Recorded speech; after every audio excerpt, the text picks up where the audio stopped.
Hi, Celeste Cuffey here of Life Empowered Consulting Services, where our mission is to reach, empower, and motivate others to access and utilize their God-given, their inherent, their natural talents and skills, building better families, companies, and communities worldwide. Thank you so much for joining me on today. I wanted to be very, very transparent with you on today. As I've been saying throughout the year, this is definitely my year of being courageous.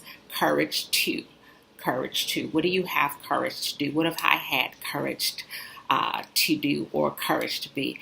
And what I want to talk about today is the challenge that I've battled with within myself, the courage to be authentic. And I'm not even sure if that's the right term, but definitely the courage to be true to who I am. I have been graced to be in so many environments with so many different people with so many different thoughts and perspectives. And sometimes when you have all of these thoughts and these perspectives and you're hearing them, you start to question yourself, asking yourself, should I be thinking like that? Should I believe that? Should I agree with that? And my answer is no. Not everything is for everybody. And I had to go through the process of thinking. And so I want to encourage us all to, to continue to think for ourselves. So it was very funny. My son, last week actually, we were out and I was talking to him and I asked him, was it difficult this time of year? He's preparing to graduate high school, just figuring out what's next for him. And I was asking him, was this time a challenge for him? And his answer was no. He said, honestly, what's difficult is trying to do what he wants to do versus what we as his parents want him to do. And I thought about that and it kind of challenged me, just because we want him to do what he wants to do, but we also, as parents, want to provide the guidance and recommendations and strong recommendations to ensure that he does ultimately the right thing that will gain him the most benefit in the long run.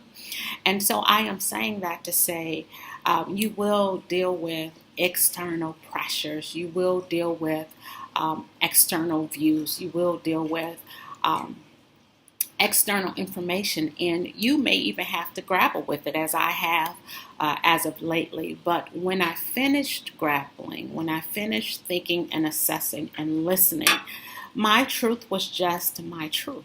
And so I guess that's where I stand. I stand in my authenticity of being who I am and believing what I believe and being okay to sit in the room with wonderful people who do not agree or who do not think like I think.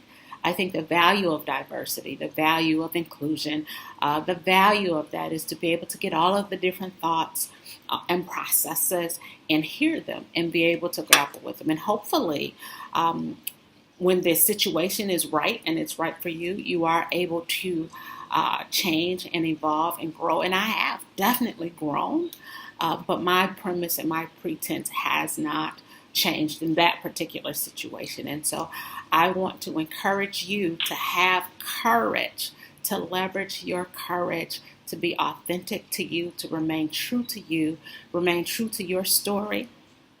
But even in your story, change the narrative. You don't have to be the victim in your story. You can be the victor in your story.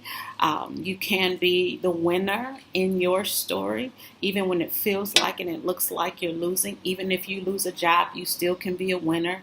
Even if you don't get the promotion, you still are a winner. Even if you don't get that new corner office, you still are a winner. You don't get the title, you're a winner.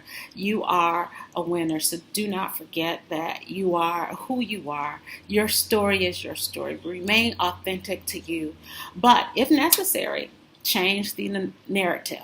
Now, let me also say, though,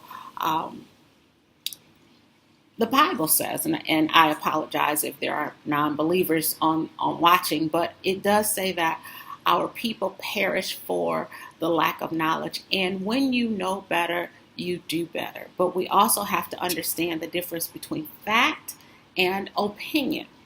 And I can stand on the facts of whatever the situations are. We can stand on the facts. How I handle them is up to me. And my final opinion or assessment is up to me, and that's what I'm talking about. There's so many facts about my history. There's so many facts about life. There's so many facts about the organizations that I've served in. But the next level is, what do I do with that information?